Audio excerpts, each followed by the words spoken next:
এখন স্থানীয় সময় সকাল ৯টা। আমরা মোতালেব ভাইয়ের টরন্টোর এজাক্সের বাসা থেকে অল্প কিছুক্ষণ আগে বের হয়েছি। আজকে আমরা যাচ্ছি কানাডার অন্যতম পর্যটন কেন্দ্র টরন্টো সেন্টার আইল্যান্ড পার্কে। বাসা থেকে সেন্টার আইল্যান্ড পার্কে যেতে সড়ক ও নৌপথ মিলে সময় লাগবে প্রায় ২ ঘন্টা। আমরা বাংলাদেশ থেকে আসার আগেই কানাডা প্রবাসী মোতালেব ভাই কানাডায় আমাদের ভ্রমণের জন্য লম্বা তালিকা করে রেখেছেন। তালিকার শিডিউল অনুযায়ী আজকে আমরা সেন্টার আইল্যান্ড যাচ্ছি। গতকাল গিয়েছিলাম নায়াগ্রা জলপ্রপাতে।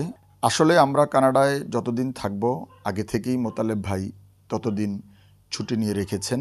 আমাদের মুন্সিগঞ্জের গজারিয়ার কৃতি সন্তান মোতালেব ভাই গত ৩০ বছরেরও বেশি সময় ধরে কানাডায় বসবাস করেন। ভালো চাকুরি, অভিজাত এলাকায় বাড়ি, সব কিছু মিলে ২ কন্যা সন্তান নিয়ে বেশ ভালো আছেন মোতালেব ভাই। নদী পারাপারের জন্য আমরা জ্যাকলটন ফেরি টার্মিনালে চলে এসেছি। মনোরম দৃশ্য। গরম থেকে আরাম পেতে কৃত্রিম ঝর্ণার ব্যবস্থা করা হয়েছে ঘাটের একপাশে। এই নৌঘাট থেকে সেন্টার আইল্যান্ডে যেতে নদী পারাপারের জন্য ফেরি, জাহাজ, স্পিডবোট বা ওয়াটার ট্যাক্সির ব্যবস্থা রয়েছে। তবে আমরা সিদ্ধান্ত নিয়েছি একটি ওয়াটার ট্যাক্সি ভাড়া করে নিয়ে যাব। এতে করে আমাদের কিছুটা সময় বাঁচবে। তবে ফেরার সময় চেষ্টা করব নিয়মিত পারাপারের জন্য যে ফেরিগুলো আছে সেগুলো দিয়ে ফিরতে।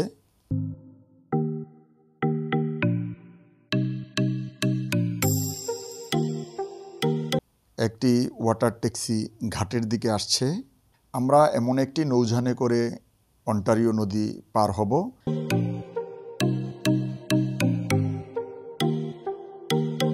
ঘাটে সারি সারি ওয়াটার ট্যাক্সি নোঙর করে রাখা আছে।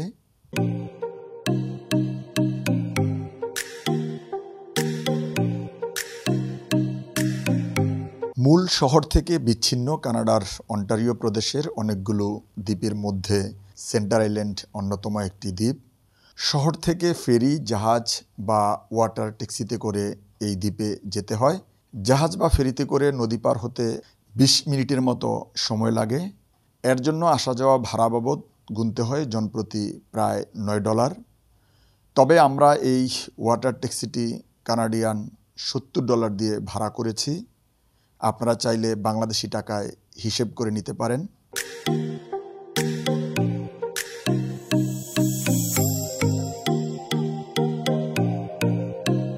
স্বচ্ছ জলরাশি ভেদ করে আমাদের ওয়াটার ট্যাক্সিটি দ্রুত গতিতে সেন্টার আইল্যান্ড পার্কের দিকে যাচ্ছে।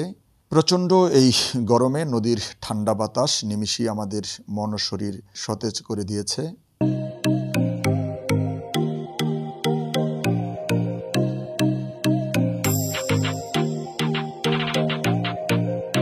আমাদের ওয়াটার ট্যাক্সিটি সেন্টার আইল্যান্ডে চলে আসছে। দ্রুতগামী এই নৌযানে করে 10 থেকে 12 মিনিট সময় লেগেছে নদী পার হতে। আমার ওই মেয়েদেরকে নিয়ে ছোটবেলায় আমি অল দ্য টাইমই আসতাম। এখানে সবাই একটু ভালো ফিল করে, আসে ঘোরার একটা জায়গা। চারদিকে নদী আর মাঝখানে স্বচ্ছ জলরাশির সুবিশাল লেক। সবুজে ঘেরা নয়নাভিরাম এই আইল্যান্ড বিচিত্র প্রজাতির পাখিদের অভয়ারণ্য। বিনোদনের জন্য রয়েছে অ্যামিউজমেন্ট পার্ক, কেবল কার সহ নানা ব্যবস্থা।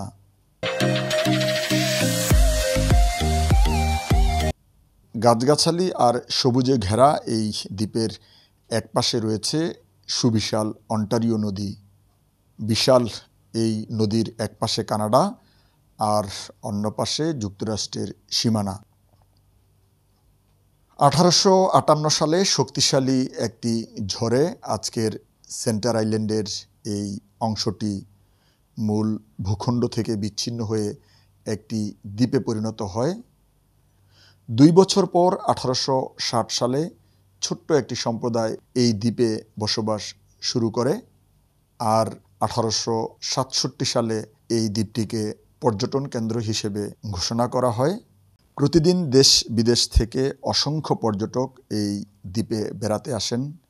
আসলে সারাদিন ঘুরে দেখলেও এই দ্বীপের অপরূপ সৌন্দর্য দেখা শেষ হবে না।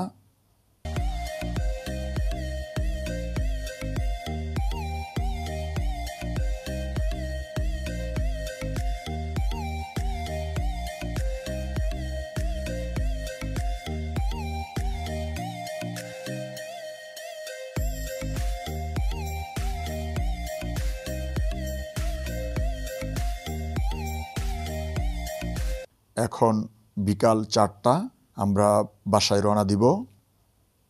নদী পারাপারের জন্য আমরা ঘাটে চলে এসেছি। ফেরিতে ওঠার লম্বা লাইন। অপর প্রান্ত থেকে ফেরি আসলেই আমরা উঠে যাব। আসার সময় আমরা ব্যক্তিগতভাবে একটি ওয়াটার ট্যাক্সি ভাড়া করে নিয়ে নদী পার হয়েছিলাম। ফেরার সময় নিয়মিত যাতায়াতের জন্য নির্ধারিত ফেরিতে করে অন্যদের সাথে যাচ্ছি। একটি বিষয় বলে রাখি, এই আইল্যান্ড থেকে ফেরিতে করে ফেরার সময় কোনো ভাড়া দিতে হয় না।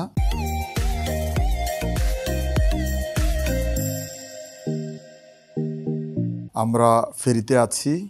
একটি ফেরিতে কয়েকশো যাত্রী বহনের ধারণ ক্ষমতা আছে। সেন্টার আইল্যান্ড থেকে আমাদের বহনকারী ফেরিটি টরন্টো শহরের দিকে যাচ্ছে।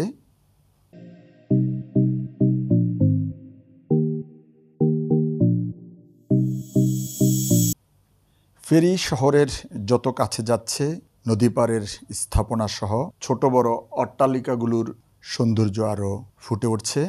সব কিছু মিলে চলন্ত ফেরি থেকে বিকেলের নদী তীরবর্তী টরন্টো শহরকে এক অন্যরকম সুন্দর লাগছে।